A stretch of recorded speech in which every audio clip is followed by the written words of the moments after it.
I just finished watching the Nostalgia Critics video on retro commercials of the 80s and 90s, and that prompted me to do something that I wanted to do for a while and just never did. I want to talk about the telephone war of the 90s. In this day and age, you don't see commercials that bash competitors as much as you used to. They kind of be good sports and promote themselves without bashing the competitors. You do see some of it still, but not as much as you did uh, in the 80s and 90s. Well, in one area where that was big, and that I have big memories of, was the telephone service industry. It was AT&T versus MCI with Sprint in the background. To start off with Sprint, I remember hearing their commercials the earliest. Their spokesperson was Candice Bergen, aka Murphy Brown, and advertised how Sprint split the bill on the one they called Most, and then later it became 10 cents a minute. I should give you some background first, because many of you are cell phone generation who know what a landline phone is, but don't really remember life without a cell phone. I was probably the first at my high school to own a cell phone. And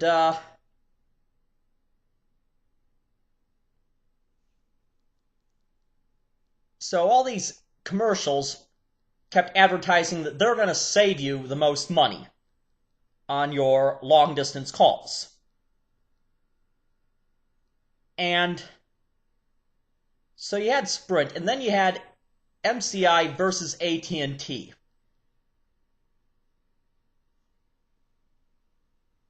AT&T would attack MCI on its Calling Circles program, that in order to get the big savings, the people you called had to be MCI customers as well, and they had to be in your circle. Like, you had to give them a list of friends and family that you would be called, and it would be only these people you called that you'd save money on.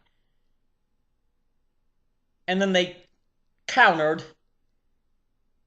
their commercials attacking AT&T were just annoying, but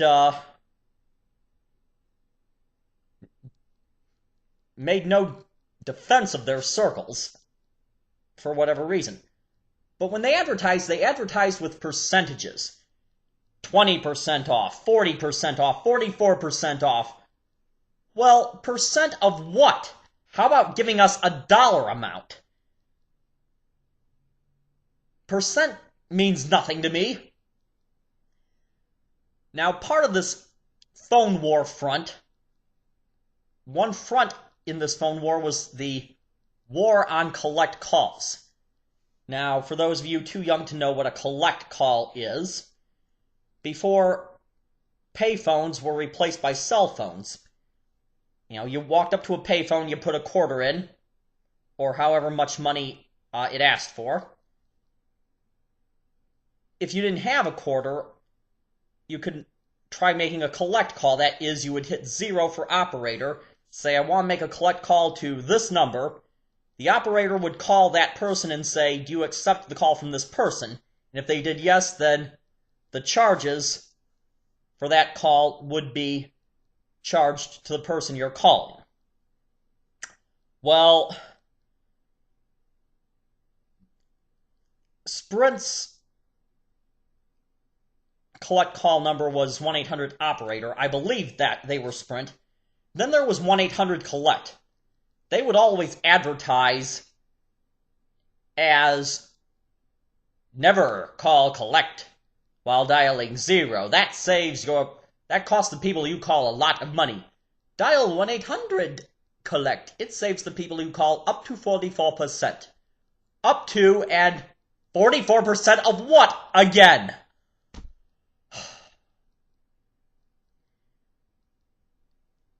Okay. But then along came 1-800-CALL-ATT. They said, how many ways to make a collect call do you need? It's too complicated. Forget about 1-800-OPERATOR or 1-800-COLLECT. AT&T has better way. Now, a lot of people saw that commercial and said, wait a minute.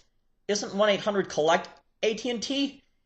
It turned out 1-800-COLLECT was actually MCI, but their commercials never told you that because they knew their commercials were so annoying and people were so loyal to AT&T that, they tried to con customers into thinking that they were AT&T.